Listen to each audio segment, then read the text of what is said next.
ಭಗವದ್ಗೀತೆಯಂತಹ ಧರ್ಮಗ್ರಂಥವನ್ನು ಏಕೆ ಓದಬೇಕು? ಈ ಪ್ರಶ್ನೆಯನ್ನು ನಮಗೆ ನಮ್ಮ ಮಕ್ಕಳು ಕೇಳಿರಬಹುದು ಅಥವಾ ನಾವು ನಮ್ಮ ಅಜ್ಜಂದಿರಿಗೆ ಕೇಳಿರಬಹುದು. ಉತ್ತರ ಸಿಕ್ಕಿರಲೂಬಹುದು. ಆದರೆ ಒಬ್ಬ ಅಜ್ಜ ಕೊಟ್ಟ ಉತ್ತರ ಕುತೂಹಲಕಾರಿಯಾಗಿದೆ. ಆ ಅಜ್ಜ ಪ್ರತಿದಿನ ಮುಂಜಾನೆ ಎದ್ದು ಭಗವದ್ಗೀತೆ ಪಠಣ ಮಾಡುತ್ತಿದ್ದರು. ಅದೇ ಸಮಯಕ್ಕೆ ಅವರ ಮೊಮ್ಮಗನೂ ಎದ್ದು ಕುಳಿತು ತನ್ನ ಶಾಲಾ ಪುಸ್ತಕಗಳನ್ನು ಓದುತ್ತಿದ್ದ. ಒಂದು ದಿನ ಮೊಮ್ಮಗ ಅಜ್ಜನನ್ನು ಅನುಕರಿಸಿ ತಾನೂ ಭಗವದ್ಗೀತೆಯನ್ನು ಓದಲು ಪ್ರಯತ್ನಿಸಿದ. ಅರ್ಥವಾಗಲಿಲ್ಲ.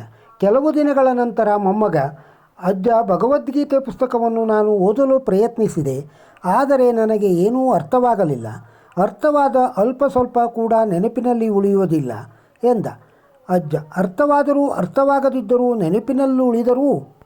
ನೆನಪಿನಲ್ಲುಳಿಯದಿದ್ದರೂ ಓದಲೇಬೇಕಾದ ಗ್ರಂಥಗಳು ಇವು ಎಂದರು. ಮೊಮ್ಮಗ, ಅರ್ಥವಾಗದ ನೆನಪಿನಲ್ಲಿ ಉಳಿಯದ ಗ್ರಂಥವನ್ನು ಓದುವುದರಿಂದ ಏನು ಪ್ರಯೋಜನ ಎಂದ. ಅಜ್ಜ ಸ್ವಲ್ಪ ಹೊತ್ತು ಯೋಚನೆ ಮಾಡಿ ನಿನ್ನ ಪ್ರಶ್ನೆಗೆ ಉತ್ತರ ಕೊಡುತ್ತೇನೆ. ಅದಕ್ಕೆ ಮೊದಲು ನಿನಗೊಂದು ಕೆಲಸವಿದೆ. ಅಡುಗೆ ಮನೆಯಲ್ಲಿರುವ ಜೋಳಿಗೆಯಲ್ಲಿ ಇದ್ದಿಲು ತುಂಬಿಕೊಂಡು ಇದೆ. ಅದನ್ನು ಖಾಲಿ ಮಾಡಿಕೊ. ಹತ್ತಿರದಲ್ಲಿ ನದಿ ಹರಿಯುತ್ತಿದೆ. ನದಿಯಿಂದ ಜೋಳಿಗೆ ತುಂಬ ನೀರು ತುಂಬಿಸಿಕೊಂಡು ಬಾ ಎಂದರು.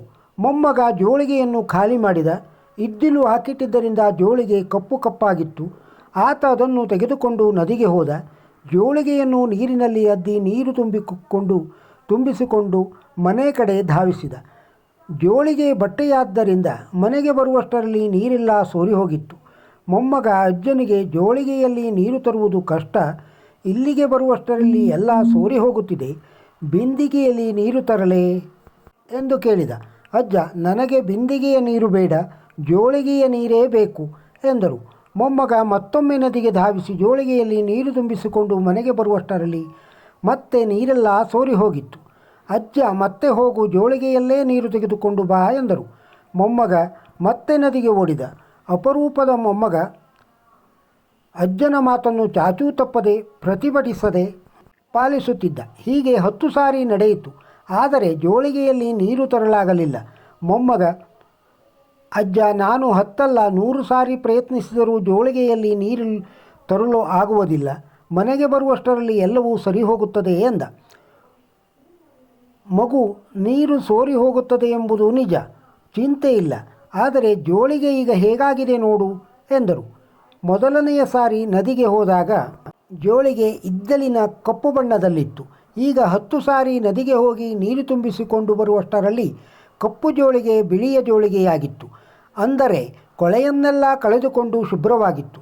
ಆಗ ಅಜ್ಜ ಭಗವದ್ಗೀತೆಯನ್ನು ಓದಿದಾಗ ಅರ್ಥವಾಗದಿರಬಹುದು, ಓದಿದ್ದು ನೆನಪಿನಲ್ಲಿ ಉಳಿಯದಿರಬಹುದು, ಆದರೆ ಓದುವಾತನ ಬುದ್ಧಿ ಶುದ್ಧಿಯಾಗುತ್ತದೆ. ಅದಕ್ಕಾಗಿ ಭಗವದ್ಗೀತೆಯನ್ನು ಓದಬೇಕು ಎಂದರಂತೆ. ಧರ್ಮಗ್ರಂಥಗಳನ್ನು ಏಕೆ ಓದಬೇಕೆಂಬ ಪ್ರಶ್ನೆಯನ್ನು ನಮ್ಮ ಮಕ್ಕಳು ನಮಗೆ ಕೇಳಿದರೆ ನಾವು ಉತ್ತರ ಕೊಡಲು ಈ ಪ್ರಸಂಗ ಸಹಕಾರಿಯಾಗಬಹುದು ಅಲ್ಲವೇ? ಇನ್ನೊಂದು ಪುಣ್ಯಕಥೆ. ಸಮುದ್ರ ಮಂಥನ. ಕ್ಷೀರ ಸಮುದ್ರ ಪುರಾಣೋಕ್ತವಾದ ಸಪ್ತ ಸಮುದ್ರಗಳಲ್ಲಿ ಒಂದು. ಲವಣ, ಇಕ್ಷು, ಸುರ, ಸರ್ಪೀಸ್, ದದಿ, ಜಲ ಇವೇ ಉಳಿದ 6 ಸಮುದ್ರಗಳು. ಕ್ಷೀರ ಸಮುದ್ರದ ವಿಸ್ತೀರ್ಣ 6 ಲಕ್ಷ ಯೋಜನೆಗಳೆನ್ನಲಾಗಿದೆ. ಈ ಸಮುದ್ರದಲ್ಲಿ ನಡೆದ ಅಮೃತ ಮಥನದ ವಿಚಾರ ರಾಮಾಯಣ, ಭಾರತ, ಭಾಗವತ, ಪದ್ಮಪುರಾಣಾದಿಗಳಲ್ಲಿ ಬಂದಿದೆ. ಆ ವೃತ್ತಾಂತ ಹೀಗಿದೆ. ಒಮ್ಮೆ ದೂರ್ವಾಸ ಮುನಿ ಇಂದ್ರನನ್ನು ಕಾಣಲು ಅಮರಾವತಿಯ ಕಡೆಗೆ ಹೊರಟಾಗ ಎದುರಿಗೆ ಬಂದ ಇಂದ್ರಮುನಿಯನ್ನು ಕಂಡು ಕಾಣದಂತೆ ಇದ್ದುದನ್ನು ಗಮನಿಸಿ ಸಿಟ್ಟಿಗೆದ್ದ ಮುನಿ ಆತನ ಸಕಲ ಐಶ್ವರ್ಯವೂ ನಾಶವಾಗಲೆಂದು ಶಾಪ ಕೊಟ್ಟ. ಇಂಥ ಸಮಯ ನಿರೀಕ್ಷೆಯಲ್ಲಿದ್ದ ದೈತ್ಯರು ಇಂದ್ರಲೋಕವನ್ನು ನಾಶಪಡಿಸಿ ದೇವತೆಗಳಿಗೆಲ್ಲ ತೊಂದರೆ ಕೊಡಲು ಉಪಕ್ರಮಿಸಿದರು. ಕಳೆಗುಂದಿದ ದೇವತೆಗಳು ವಿಷ್ಣುವನ್ನು ಮೊರೆಹೊಕ್ಕರು. ಆಗ ವಿಷ್ಣು ದೇವತೆಗಳನ್ನು ಸಮಾಧಾನಪಡಿಸಿ ರಾಕ್ಷಸರೊಂದಿಗೆ ಸಮುದ್ರ ಮಥನ ಮಾಡಿದಲ್ಲಿ ಶುಭವಾಗುವುದೆಂದು ಸೂಚಿಸಿದ. ಅದರಂತೆ ದೇವತೆಗಳು ಉಪಾಯದಿಂದ ದೈತ್ಯರನ್ನು ಒಲಿಸಿಕೊಂಡು ಪಾಲ್ಗಡಲನ್ನು ಕಡೆದು ಅಮೃತವನ್ನು ಸಂಪಾದಿಸಿಕೊಂಡು ಇಬ್ಬರೂ ಸುಖವಾಗಿ ಬಾಳುವ ಯೋಜನೆಯನ್ನು ಹಾಕಿದರು.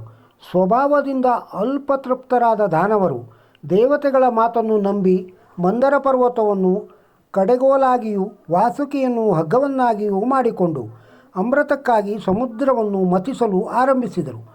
ಕುಸಿಯುತ್ತಿದ್ದ ಪರ್ವತವನ್ನು ಕೂರ್ಮಾವತಾರಿಯಾದ ವಿಷ್ಣು ಬೆನ್ನ ಮೇಲೆ ಹೊತ್ತವನಾಗಿ ಮಂಥನ ಸೂತ್ರವಾಗಿ ನಡೆಯಿತು. ಕಡತ ಮುಂದುವರೆದಂತೆ ವಾಸುಕಿಯ ವದನದಿಂದ ವಿಷವುಕ್ಕಿ ಹರಿಯತೊಡಗಿತು. ವಿಷಜ್ವಾಲೆಗೆ ಕಂಗೆಟ್ಟ ದೇವದಾನವರು ಶಿವನನ್ನು ಮೊರೆಹೊಕ್ಕರು.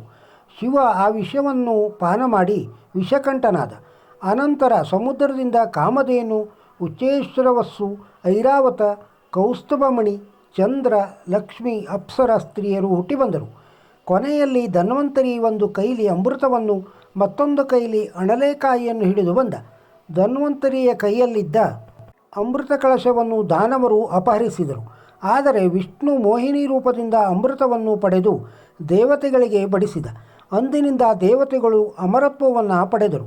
ಈ ವಿವರಗಳನ್ನು ಭಾಗವತದಿಂದ ತೆಗೆದಿದೆ. ಈ ವಿಡಿಯೋದಲ್ಲಿರುವ ಮಾಹಿತಿ ನಿಮಗೆ ಇಷ್ಟವಾಗಿದ್ದರೆ ಒಂದು ಲೈಕ್ ಕೊಡಿ. ಇದನ್ನು ಬೇರೆಯವರಿಗೂ ಶೇರ್ ಮಾಡಿ. ನಮ್ಮ ಚಾನಲ್ಗೆ ಇನ್ನೂ ಸಬ್ಸ್ಕ್ರೈಬ್ ಆಗದೇ ಇದ್ದರೆ ಸಬ್ಸ್ಕ್ರೈಬ್ ಆಗಿ. ನಮಸ್ಕಾರ.